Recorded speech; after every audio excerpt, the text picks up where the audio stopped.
వచ్చే ఏడాది జరిగే తమిళనాడు అసెంబ్లీ ఎన్నికలను దృష్టిలో పెట్టుకుని టీవీకే పార్టీ అధినేత హీరో విజయ్ దూకుడు పెంచుతున్నారు.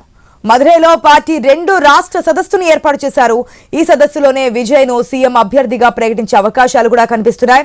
గత ఏడాది అక్టోబర్లో విల్లుపురంలో టీవీకే మొదటి సదస్సు నిర్వహించారు. తమిళనాడు అసెంబ్లీ ఎన్నికల్లో బీజేపీ టీవీఎంతో ఎలాంటి పొత్తు ఉండబోదని సింగిల్ గానే పోటీ చేస్తామని విజయ్ తెలిపారు. దీంతో తాజా సదస్సులో అసెంబ్లీ ఎన్నికలకు రోడ్ మ్యాప్ ను కూడా విజయ్ ప్రకటిస్తారని అనుకుంటున్నారు. రైట్, విజయ్ పార్టీ సభకు సంబంధించి మరిన్ని అప్డేట్స్ మా ప్రతినిధి వర్మ ద్వారా తెలుసుకుందాం. వర్మ, ఏదైతే నెక్స్ట్ ఇయర్ తమిళనాడు ఎలక్షన్స్ జరిగిపోతున్నాయి, కానీ టీవీకే కొత్త పార్టీ స్థాపించారు, దాన్ని ప్రజలకు తీసుకెళ్లే ప్రయత్నం చేస్తున్నారు. దీంతోనే 2వ రాష్ట్ర సదస్సును కూడా నిర్వహించబోతున్నట్టు తెలుస్తోంది. ఈ సభలో అనేక విషయాల గురించి క్లారిటీ ఇవ్వబోతున్నట్టు తెలుస్తోంది. డీటెయిల్స్ ఏంటి?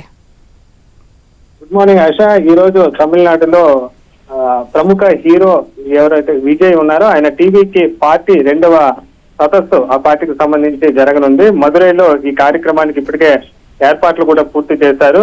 మొదటిది అక్టోబర్లో విల్లుపురంలో మొదటి సదస్సు నిర్వహించగా ఈ రోజు ఎన్నికల ముందు జరిగే ఈ 2వ సదస్సు కీలకంగా మారిందని చెప్పుకోవచ్చు.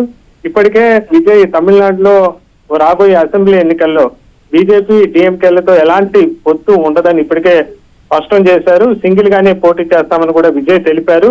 అలాగే గతంలో విజయే తమ సీఎం అభ్యర్థిగా కూడా గతంలోనే పార్టీ ప్రకటించింది. ఈ రోజు మరోసారి ఈ సదస్సు సందర్భంగా మరోసారి దీనికి సంబంధించి కూడా ముఖ్యమంత్రి అభ్యర్థిగా విజయ్ ఉంటారని అనౌన్స్మెంట్ కూడా చేయనుంది.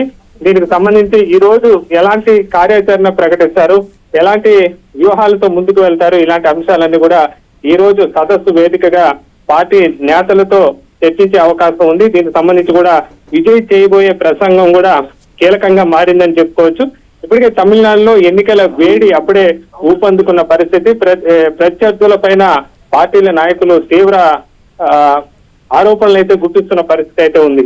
మరి ఈ నేపథ్యంలో ఈ రోజు విజయ్ ఎలాంటి వ్యాఖ్యలు చేస్తారో ఆయన డిఎంకేతో కానీ బీజేపీ ఏదైతే అన్నా డిఎంకే పొత్తు పైన కానీ ఇలాంటి అంశాలపైన ఎలాంటి వ్యాఖ్యలు చేస్తారు, అలాగే నేతలకు క్యాడర్ కు ఏ విధంగా దిశానిర్దేశం చేస్తారు, ఇవన్నీ కూడా ప్రస్తుతం తమిళనాడు వ్యాప్తంగా కూడా ఆసక్తి రేపుతున్న పరిస్థితి అయితే ఉందని చెప్పుకోవచ్చు. మొత్తం మీద ఈ రోజు జరిగే సదస్సుకు ఏర్పాట్లు పూర్తి చేశారు. అయితే దురదృష్టవశాత్తు నిన్న రాత్రి ఏదైతే విద్యుత్ ఘాతంతో ఒక కార్యకర్త చనిపోవడంతో పార్టీ హాస్పిటల్లో మొదట ఆ కార్యకర్తకు నివాళి అర్పించి ఆ తర్వాత సదస్సు ప్రారంభమయ్యే అవకాశం అయితే కనిపిస్తోంది.